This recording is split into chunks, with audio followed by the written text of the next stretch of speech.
16 বছর বয়সে একটি পেপারে সাইন করেছিলাম। 18 বছর বয়সেও সেই একই পেপারে সাইন করেছিলাম। তফাৎটা ছিল শুধু পেপারে। 16 বছর বয়সে সাইন করে মিসেস হয়েছিলাম, আর 18 বছর বয়সে হয়েছিলাম ডিভোর্সি। হ্যাঁ, আমি একজন ডিভোর্সি নারী। আজ 6 মাস হয়ে গেল স্বামী নামক মানুষটা থেকে আমি দূরে।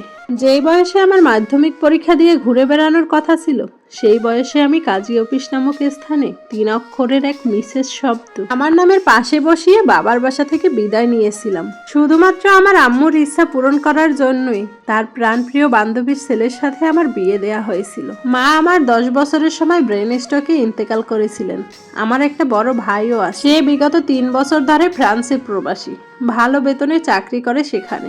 আমার বাবা খুব ভালোবাসে আমাকে। মায়ের চলে যাওয়াতে সে খুব একা হয়ে যায়। কেবল আমার জন্যই বাবা নতুন কোনো বন্ধনে এখনো আবদ্ধ হয়নি। বাবা ছিলেন স্কুল টিচার, এখন অবশ্য রিটায়ার্ড হয়ে গেছেন। ভালোই চলতো আমাদের বাপ মেয়ের ছোট সংসার। বাসায় একজন আন্টি আসতেন, সে এসে কাপড় চোপড় ধুয়ে দিতেন আর ধোয়া মোছা করে যেতেন। আমি রান্না করতাম, রান্নার প্রচুর শখ ছিল। আমার রান্নাও ভালো হতো বলে বাবা কিছুই বলতেন না। প্রথম গায়ে হাতে তেলের থেকে ফোসকা পড়তো বা সেকা খেতাম, তবে আস্তে আস্তে মানিয়ে নিয়েছি। মা তো ছোটবেলা থেকেই ছিল না, তাই অনেক কিছুই নিজে নিজে করতে গিয়ে শেখা হয়ে গেছে। বাবা কখনো আদর স্নেহ কম দিতেন না, কিন্তু তাও মনে একটা চাপা কষ্ট থেকেই যেত। সেই সাথে মন ভালো করার ওষুধ ছিল ভাইয়া আর আমার নেংটুকালের বান্ধবী সাদিয়া, বর্তমানে অতি পরিচিত মুখ। 30 বছর বয়সের বিখ্যাত এক কণ্ঠশিল্পী হলো জায়েব আহমেদ। কণ্ঠের জন্য যেমন সে পরিচিত, তেমনি চরিত্রের জন্য কণ্ঠের চেয়ে আরো বেশি পরিচিতি। যদি কোনোদিন সেরা ফ্ল্যাট বাজার অ্যাওয়ার্ড অনুষ্ঠিত হয়, তবে কর্তৃপক্ষ তাকে প্রথম স্থান দিতে বাধ্য।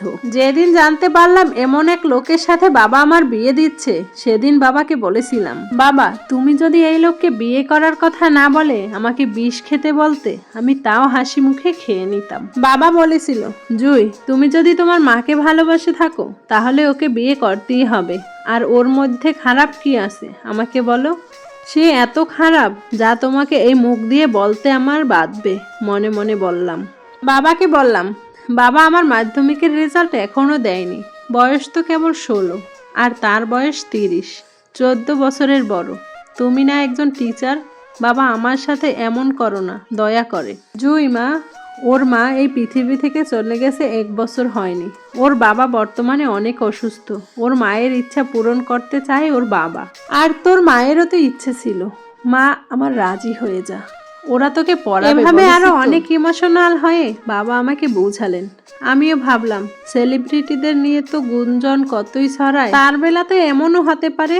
আর তারা পুরো পরিবার আগে থাকতো লন্ডনে। মায়ের মৃত্যুর পরে সে আর তার বাবা দেশে এসেছে। তার বড় 2 জন নাকি বোনও আছে, তাদের স্বামী সন্তান নিয়ে ওরা এখনই সেখানে।